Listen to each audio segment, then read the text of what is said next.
सुशीला जी। राधे राधे। राधे राधे महाराज जी। महाराज जी, आजकल के समय में बच्चे चाहे अपनी पसंद से शादी करें या माता पिता की पसंद में, दोनों ही परिस्थिति में परिणाम अच्छे नहीं आते। ऐसे में हम कैसे पता लगे कि शादी अच्छे आएंगे कैसे? अच्छे आएंगे कैसे? आजकल बच्चों और बच्चियों के चरित्र पवित्र नहीं है, तो अच्छे कैसे आएंगे? हमारी माताओं बहनों के पहले रहन सहन देखो। बूढ़ी, हम अपने गांव की बता रहे हैं, बूढ़ी थी पर इतने से नीचे इतना। और आज बच्चे बच्चियां कैसी पोशाकें पहन रहे हैं, कैसे आचरण कर रहे हैं। एक लड़के से ब्रेकअप, दूसरे से व्यवहार, फिर दूसरे से ब्रेकअप, फिर तीसरे से व्यवहार, और व्यवहार व्यभिचार में परिवर्तित हो रहा है। कैसे शुद्ध होगा? मान लो हमें 4 होटल के भोजन खाने की जबान में आदत पड़ गई है, तो घर की रसोई का भोजन अच्छा नहीं लगेगा। जब 4 पुरुष से मिलने की आदत पड़ गई है, तो एक पति को स्वीकार करने की हिम्मत उसमें नहीं रह जाएगी। ऐसे ही जब 4 लड़कियों से व्यभिचार करता है, तो वो अपनी पत्नी से संतुष्ट नहीं रहेगा, उसे 4 से व्यभिचार करना पड़ेगा, क्योंकि उसने आदत बना ली है। हमारी आदतें खराब हो रही, हमारे बच्चों की आदत। तो ये सब जो मोबाइल चल गया है, जो गंदी बातें चल गई हैं, अब आजकल बहू मिलना और या पति मिलना बड़ा मुश्किल है, बड़ा मुश्किल है। 100 में कोई 2-4 कन्याएं ऐसी होंगी जो अपना पवित्र जीवन रखकर किसी पुरुष को समर्पित होती होंगी। कैसे वो सच्ची बहू बनेगी? जो 4 लड़कों से मिल चुकी वो सच्ची बहू बनेगी? जो 4 लड़कियों से मिल चुका वो सच्चा पति बन पाएगा? तो अभी हमारा भारत देश धर्म प्रधान देश है। अब जो हमारे देश में गलतियां घुस गई हैं, विदेशी ये माहौल घुस गया है। ये लिव इन रिलेशन क्या है? गंदगी का खजाना, गंदगी का खजाना। अरे हमारे यहाँ पवित्रता के लिए जान दे दी। जब मुगलों का आक्रमण हुआ तो पवित्रता के लिए जान दे दी, लेकिन छूने नहीं दिया शरीर को। तो आज वही बच्चे, ये सब क्या है?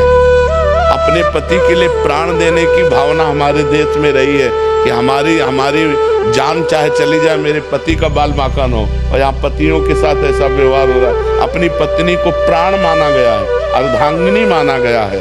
कहाँ हमारे देश की ये भाषाएं गई? ये इसीलिए हो रहा है क्योंकि पहले से व्यभिचार हो रहा है। नहीं, हमारे यहाँ बहुत पवित्र व्यवहार माना गया। ब्याह हुआ, पूरे गांव के देवी देवताओं का पूजन होता था, बुजुर्गों के आशीर्वाद लिए जाते, तब वो गृहस्थ धर्म में जाते थे। आज पहले ही व्यभिचार किए बैठे हुए हैं, पहले ही गंदे आचरण किए बैठे। क्या जाने उस पवित्र धारा को, क्या मानेंगे पाणी ग्रहण को? नहीं, जिस पति ने पाणी ग्रहण कर लिया उसके लिए जीवन समर्पित किया जाता है। हमारा भारत देश है, हमारा विदेश नहीं कि आज इसके साथ, कल उसके साथ, परसों उसके साथ। तो माता जी, अब सबसे बड़ी समस्या है कि बच्चे बच्चियां ही पवित्र नहीं है। वो अगर किसी तरह से पवित्र मिल जाए तो भगवान का वरदान समझो। हम कहते हैं चलो जो बच्चापन में गलती हो गई, लेकिन ब्याह होने के बाद तो सुधर जाओ। बड़ा विचित्र समय, बड़ा विचित्र समय। गगन जी, कनाडा से। राधे राधे। राधे राधे महाराज जी। महाराज जी, धर्म और भक्ति के नाम पर कई बार अंधविश्वास भी आ जाता है। कृपया बताएं कि सच्ची भक्ति और अंधविश्वास में फर्क कैसे समझे और उससे कैसे। पहले हमें अंधविश्वास बताइए तो हमारी समझ में आए।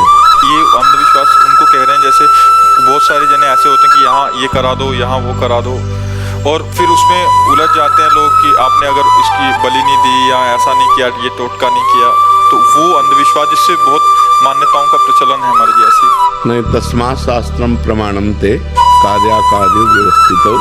शास्त्र के अनुसार ही कार्य और अकार्य की व्यवस्था की गई है। तो पितरों को पूजना, देवताओं को पूजना, देवियों को पूजना, और हर मनुष्य अधिकार रखता है वो किसी की भी पूजा कर सकता है भगवत भाव से। पशु पक्षी किसी की भी पूजा कर सकता है। हमारे यहाँ तो वृक्षों की भी पूजा की गई है, जल की भी पूजा की गई है, सबकी पूजा की जाती है। हम पूजा करने का निषेध नहीं कर सकते, क्योंकि मत्ता परतरम नान्यत किंचिदस्ति धनंजय, मेरे सिवा किंचन मात्र कुछ नहीं है। हाँ, अब कपट, पाखंड, दंभ, नाटक ये ठीक नहीं है, और बलि आदि ठीक नहीं। किसी जीव की हिंसा करना ये हमारा सनातन धर्म अलाउ नहीं करता है। इसमें किसी भी जीव को मार करके किसी देवता की प्रसन्नता पाना, ऐसा हमारे धर्म में नहीं। हमारे यहाँ सबको सुख पहुँचाना है। चाहे पशु पक्षी कोई भी हो, सब में भगवत भाव करना। सिय राम में सब जग जानी, करो प्रणाम जोरी जुग पानी। जड़ चेतन जग जीव जत, सकल राम में जानी। मुझे तो कुछ अंधविश्वास नजर ही नहीं आता। चाहे हमारी दृष्टि बदल गई है इसलिए ऐसा हो, कुछ बुरा नहीं नजर आता। लगता है कि सब भगवान से प्रेरित चल रहे हैं। यंत्र में कितनी सामर्थ्य है, जैसा यंत्री चाहेगा वैसा घुमाएगा। तो सतोगुण, रजोगुण, तमोगुण, 3 गुणों की प्रेरणा से पूरी सृष्टि में आकार मचा हुआ है। पूरी सृष्टि नाच रही। उमा दारू जोशित की नाई, समय नचावत राम गोसाई। तो ये मान करके हम तो प्रसन्न रहते हैं। अमुक आदमी ऐसा कर रहा है, प्रभु द्वारा प्रेरित है, त्रिगुण माया के द्वारा प्रेरित है, वैसा कर रहा है। हमको क्या करना है, हमको ये बात पॉइंट की नजर आती है। समाज क्या कर रही है ये पॉइंट की बात नहीं। हमको क्या करना चाहिए। हम भगवान के विशुद्ध भक्त बने, हम भगवान के शरणागत भक्त बने, हम निरंतर भगवान का नाम जप करें, हम किसी के साथ धोखा ना करें। अगर आप अपना सुधार करें, आप अपना सुधार करें, आप अपना सुधार करें, तो समाज सुधर गई ना। समाज कौन है, हम ही लोग तो हैं। तो हम लोग अपने अंधविश्वास को तोड़ें। भगवान है, भगवान का नाम सच्चिदानंदमय है, भगवान की लीला, भगवान का रूप सत्य है। हम उनकी आराधना करें। अच्छा, उनकी आराधना कहीं भी हम कर सकते हैं, कहीं भी एक ईंट में आप कर सकते हो। एक ईंट रख दी और उसको भगवान मान के पूजा करो, भगवान मिल जाएंगे आपको। खंबे से नरसिंह भगवान प्रकट हो गए, कुत्ते से विट्ठल भगवान प्रकट हो गए। जब नामदेव जी ने कुत्ते में भगवत भावना की तो कुत्ते से विट्ठल भगवान प्रकट हो गए। एक नाथ जी गधे में भावना की तो वहीं रामेश्वर भगवान प्रकट हो गए। हम जब ये जानते हैं सनातन धर्मावलंबी कि कोई कण ऐसा नहीं जहाँ मेरे भगवान न हो, तो जो जहाँ पूजा कर रहा है वो अच्छा है। उसकी हमारी दृष्टि में सब भगवान की पूजा हो रही है।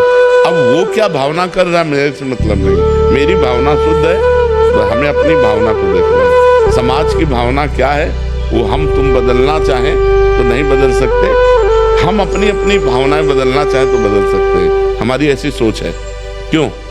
हम आपकी भावना बदलना चाहें तो नहीं बदल सकते, आप अपनी भावना बदलना चाहें तो बदल सकते हैं। हमारी बात सुनकर, हमारे संतों की बात सुनकर, हमारे शास्त्र की बात सुनकर के। तो हमें लगता है हमें अपना सुधार करना चाहिए। हमको दंभ पाखंड नाटक से मुक्त होना चाहिए। हमको सच्ची भक्ति स्वीकार करनी चाहिए। तो आपके संग से ये सुधर जाएंगे और 2 के संग से 3 सुधर जाएंगे, 3 के संग से 30 सुधर जाएंगे, 30 के संग से पूरी समाज सुधर जाएगी। अगर हम सुधरना शुरू करें तो पूरी समाज सुधर जाएगी। हमारी सोच ऐसी है। क्यों? क्योंकि हम ऐसे एक दूसरे के ऊपर दोषारोपण देखना शुरू करें तो हमारा अंतःकरण मलिन हो जाएगा। वहां क्या होता है वो तो बात अलग है। हमारा अंतःकरण मलिन हो जाएगा। परदोष दर्शन, परदोष श्रवण और परदोष चर्चा, ये जितना अंतःकरण को मलिन करती उतना कोई और कर्म नहीं करता। ये बहुत जल्दी अंतःकरण को मलिन कर देती। तो हम किसी के दोष देखें ही ना, हम शुद्ध मार्ग में चलें और जो हमारे संगी साथी हैं उनको शुद्ध मार्ग में चलाएं तो धीरे धीरे हमारा समाज सुधर जाएगा। देखो, जिसको धन की प्रधानता होती है वहां दंभ पाखंड घुस ही जाता है, और जहां भगवान की प्रधानता होती है वहां किसी का प्रवेश नहीं होता, वहां इन दोषों का प्रवेश नहीं होता। क्योंकि भगवान घन है, सच्चिदानंद घन, तो घन में प्रवेश की गुंजाइश नहीं होती। तो हम भगवान की शुद्ध भक्ति करें। आप भगवान का नाम जप कीजिए, आप श्रीमद् भागवत का सत्तापरायण करवाइए, आप गौ सेवा कीजिए, आप लोगों को परोपकार कीजिए, आपका मंगल अपने आप हो जाएगा। आप पाप कर्म करेंगे तो आपको दुख भोगना पड़ेगा, पुण्य कर्म करेंगे तो सुख भोगना पड़ेगा। शास्त्र तो खुली बातें बताता है। हम कह रहे नाम जप करो, नाम कीर्तन करो, भगवान की कथा सुनो, भगवान की कथा करवाओ, तो आपके अंदर जब भगवत उत्साह करोगे तो पाप नष्ट हो जाएंगे, आपका सुख बढ़ेगा। निज कृत कर्म भोग सुन भ्राता, अपने कर्मों का तुम्हें भोग भोगना पड़ेगा। तो अच्छे कर्म करो, नाम जप करो, समाज में एक दूसरे का हित करो, पाप कर्म से बचो, अपने आप सुखी हो जाओगे, अपने आप सुखी हो जाओगे। लाखों मनुष्यों में कोई एक ऐसा होता है जो भगवत प्राप्ति के मार्ग में चलने की सोचता है, नहीं तो माया वाटिका का ऐसा मनोरंजन है कि इसी में पूरा जीवन व्यतीत हो जाता है। कामनाओं की बाढ़, चिंता, शोक, भय, इन्हीं में फंसा हुआ नाना प्रकार के दुखों को भोगता हुआ इस दिव्य मानव जीवन को व्यर्थ कर देता है। लाखों में कोई एक धर्मात्मा होता है, सब मनमानी आचरण में चलने वाले होते हैं। उन लाखों धर्मात्माओं में कोई एक भगवत प्राप्ति की बात सोचता है, आत्मबोध हो जाना, भगवान के लिए संपूर्ण जीवन समर्पित करके एक एक श्वास भगवान का नाम जप करना, कोई बिरला। उन चलने वालों में हजारों में कोई एक चल पाता है, तो क्या होता है फिर? वो मनोरंजन में लग जाता है। कंचन, कामिनी, कीर्ति, रुपया पैसा का संग्रह करना, जनेंद्रिय और रसेंद्रिय के भोगों में तृप्त रहने की भ्रमात्मक संभावना रहना कि मैं खूब अच्छा खा लूं, अच्छा पहन लूं और जनेंद्रिय जनित सहवास कर लूं, यही मनुष्य जीवन का लाभ है। भगवान तो फिर कभी मिल जाएंगे, और वो भ्रमित होकर रसेंद्रिय और जनेंद्रिय के भोगों में भटक जाता है। जो साधक कमर कस के ये निश्चय कर लिया है कि इस जन्म में मुझे इंद्रियों की तृप्ति में समय व्यतीत नहीं करना, रसेंद्रिय से स्वादयुक्त भोजन नहीं करना, जनेंद्रिय से स्त्री सहवास नहीं करना या पुरुष सहवास नहीं करना, इन भ्रमात्मक भोगों को भोगते हुए तो बहुत जन्म व्यतीत हो गए। ये जन्म हम परमात्मा के लिए अर्पित करते हैं। उसकी दिनचर्या क्या होगी? पहला, किसी उच्च कोटि के महापुरुष का आश्रय। पीछे वर्णन हुआ है कि जो किसी महान संप्रदाय से जुड़े हों, जो जितेंद्रिय हों, विषय लोलुप न हो, केवल परमात्म चिंतन में ही जिनका समय जाता हो, भगवान से प्रार्थना करे ऐसे सद्गुरुदेव मुझे मिले। सद्गुरुदेव की शरण लेकर के फिर पहला उनकी आज्ञा में अपने जीवन को समर्पित करना, जो भगवत मार्ग में चलना चाहते हैं।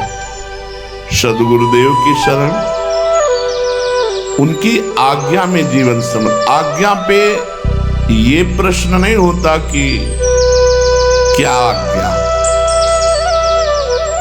गुरु आज्ञा में बहुत बड़ी सामर्थ्य है। गुरु ने आज्ञा कर दी। महाभारत में प्रसंग आता है कि वर्षा हो रही, जाओ खेत की मेड़ टूटने न पावे।